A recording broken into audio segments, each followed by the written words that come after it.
Hipias mayor e Hipias menor. Estos dos diálogos, como su nombre lo indica, giran en torno al sofista Hipias. Y la diferencia en su nombre radica únicamente en la diferencia de extensión. Como podremos imaginar, el Hipias menor es el más corto y el mayor es el más largo. En los dos diálogos encontramos una intención bastante recurrente en los diálogos de Platón, que es diferenciar entre la imagen del filósofo, aquel que busca la verdad por la verdad, sin ningún tipo de interés, y el sofista, aquel que únicamente quiere nuestro cochino dinero y únicamente sabe argumentar de manera tramposa. Y como podremos imaginarlo, Platón expone a su gran maestro Sócrates como alguien humilde, como alguien que únicamente está ahí para saber, para aprender. Alguien que únicamente conoce una cosa, que es ignorante. Por otro lado, en el caso de estos diálogos, Hipias es la imagen del sofista charlatán, el mentiroso, el aprovechado y el que se cree superior a todos por un supuesto conocimiento. ¿Quieren saber cómo se enfrentan Sócrates, el humilde maestro, y los malditos sofistas? Quédense en este video.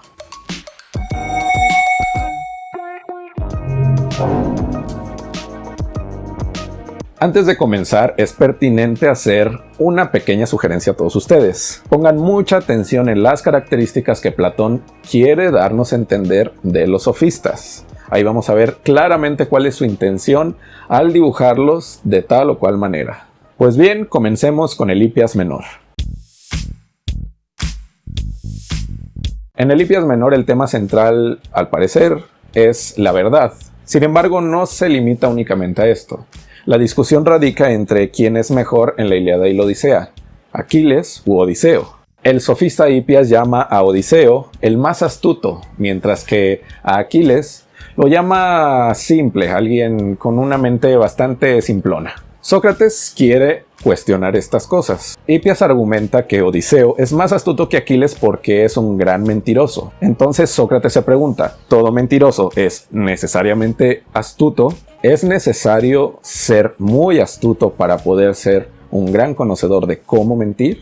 Mucha gente, sobre todo de países en vías de desarrollo, tenemos esta visión del mentiroso hábil que Hipias tiene. ¿Cuántas veces no hemos pensado que un político tiene un gran nivel intelectual debido a que es un gran conocedor de cómo persuadir a la gente de manera engañosa? Sócrates lo que va a buscar entonces es poner en jaque esta imagen de que todo mentiroso debe de ser muy inteligente para hacerlo. Pongamos de ejemplo otra profesión que no sea la del arte de mentir.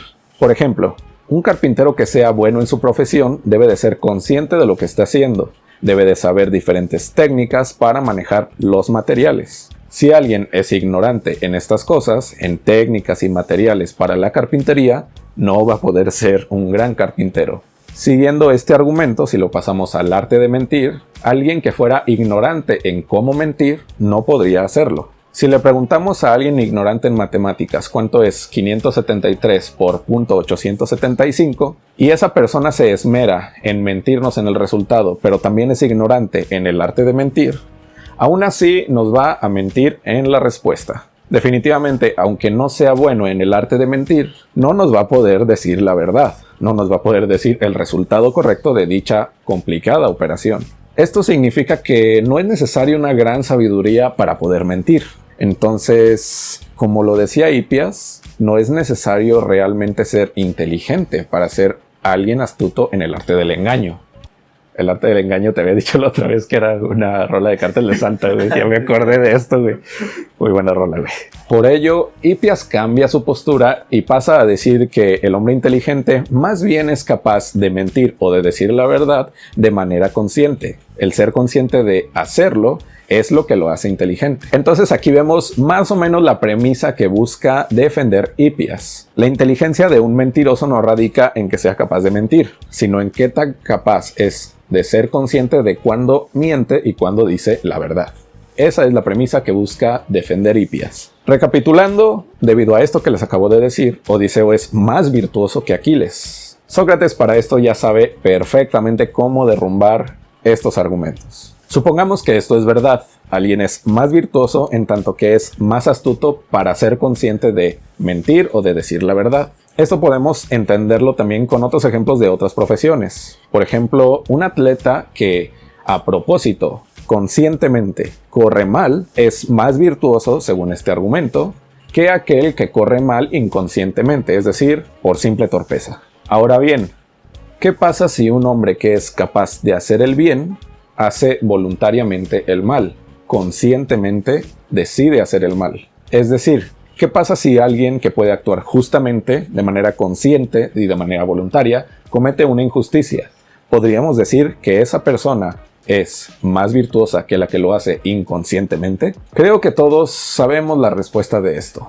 ¿Qué tal si alguien va manejando y de manera inconsciente atropella a alguien sin haberlo querido?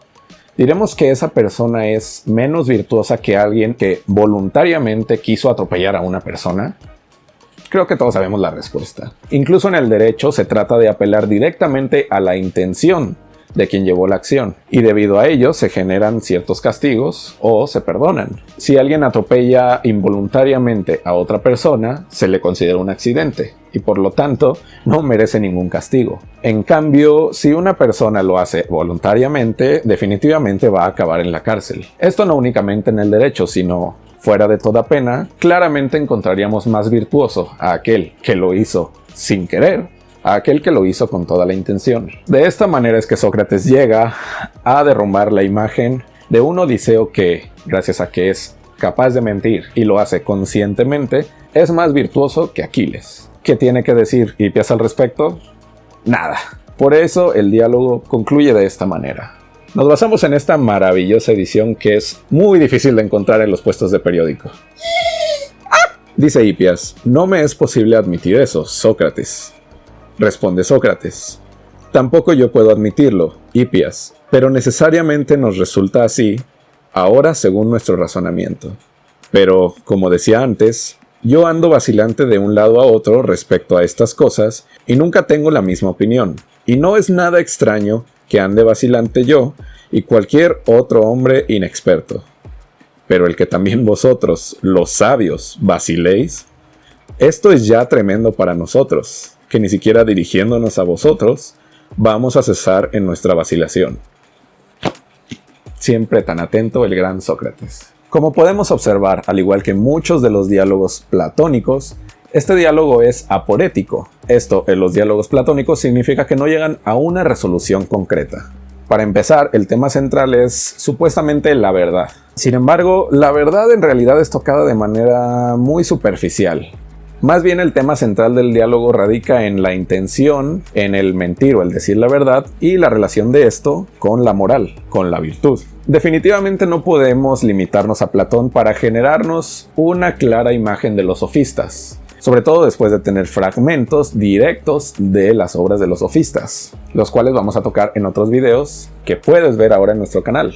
Sin embargo, la grandeza de Platón radica, como lo podemos ver en este y en todos sus diálogos, en tocar los temas más fundamentales de la filosofía de manera tan clara. En el Hipias Menor, lo que se toca es algo que va a ser tocado durante toda la historia de la filosofía. Es decir, ¿qué papel juega la intención y nuestra voluntad en las acciones? ¿Somos virtuosos por nuestras acciones o por la intención que teníamos al hacer dichas acciones? Esto es lo que resalta el nombre del divino Platón, como lo llamaría Schopenhauer, a lo largo de la historia de la filosofía. Por ahora esto es todo del Hipias Menor, un diálogo bastante corto y bastante accesible para todos aquellos que quieren tener un ligero acercamiento a la filosofía de Platón y a su manera de escribir. Pasaremos al Hipias Mayor en el siguiente video. Se despide de ustedes Javier el Melancólico.